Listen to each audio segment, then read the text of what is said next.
Komisi 3 DPR menggelar rapat dengan Menko Polhukam Mahfud MD terkait pengungkapan transaksi janggal Rp349 triliun di Kementerian Keuangan yang diangkat ke publik oleh Mahfud MD. Di akun Twitternya, Mahfud menantang sejumlah anggota Komisi 3 yang beberapa kali bernada tegas soal masalah ini untuk hadir di rapat itu. Saya sudah siap hadir. Saya tantang saudara Beni Kaharman juga hadir dan tidak beralasan ada tugas lain. Begitu juga saudara Ateria Dahlan dan saudara Arsul Sani. Jangan cari alasan absen, tulis Mahfud MD di akun Twitternya. Dalam rapat itu Mahfud MD menegaskan tidak ada aturan yang dilanggar saat mengumumkan adanya transaksi janggal Rp349 triliun. Pak Arsul bicara kewenangan. Menurut Perpres kewenangan Polhukam itu A, B, C, D tidak berwenang mengumumkan. Loh, saya tanya, apa dilarang mengumumkan?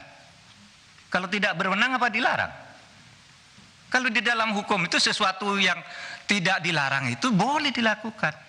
Sebelumnya dalam rapat Komisi 3 dengan PPATK Selasa lalu, anggota Komisi 3 Ateria Dahlan mengingatkan tentang ancaman pidana bagi pihak-pihak yang membocorkan dokumen tentang tindak pidana TPPU tak terkecuali menteri. Pejabat atau pegawai PPATK, penyidik atau penuntut umum, hakim dan setiap orang itu termasuk juga menteri, termasuk juga Menko, Pak. Ya. Yang memperoleh dokumen atau keterangan dalam rangka pelaksanaan tugasnya menurut undang-undang ini wajib merahasiakan dokumen atau keterangan tersebut. Sanksinya, Pak, sanksinya setiap orang itu dipidana dengan pidana penjara paling lama 4 tahun. Ini undang-undangnya sama, Pak. Ini serius. Mahfud juga menjelaskan transaksi janggal Rp349 triliun. Menurut Mahfud, nilai transaksi mencurigakan di Kementerian Keuangan mencapai Rp35 triliun. Hal ini berbeda dengan yang diungkap Menteri Keuangan Sri Mulyani yang menyebut Rp3,3 triliun. Data agregat transaksi keuangan, ini. Transaksi keuangan yang 349 triliun itu dibagi ke dalam 3 kelompok.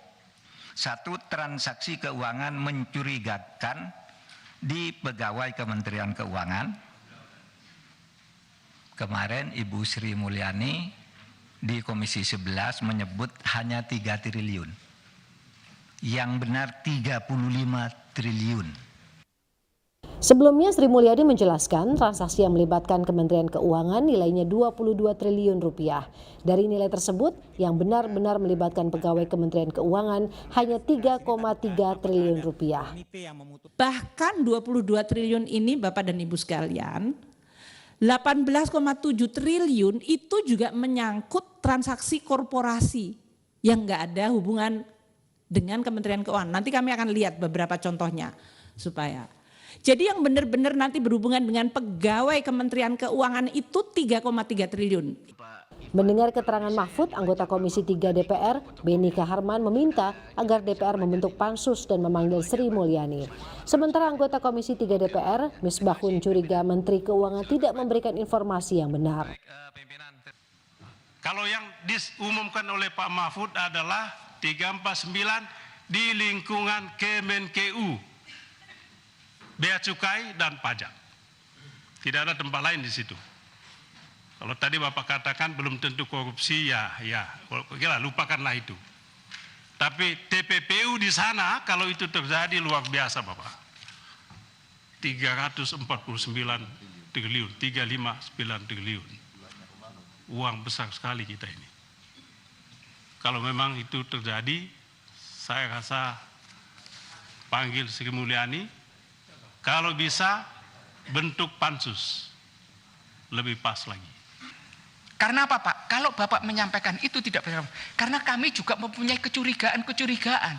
Apakah yang disampaikan oleh Menteri Keuangan ini benar selama ini ke Komisi 11? Rapat Komisi 3 DPR dengan Mahfud MD diharapkan bisa memperjelas siapa saja yang terlibat dalam transaksi janggal Rp349 triliun. Tim Liputan, Kompas TV.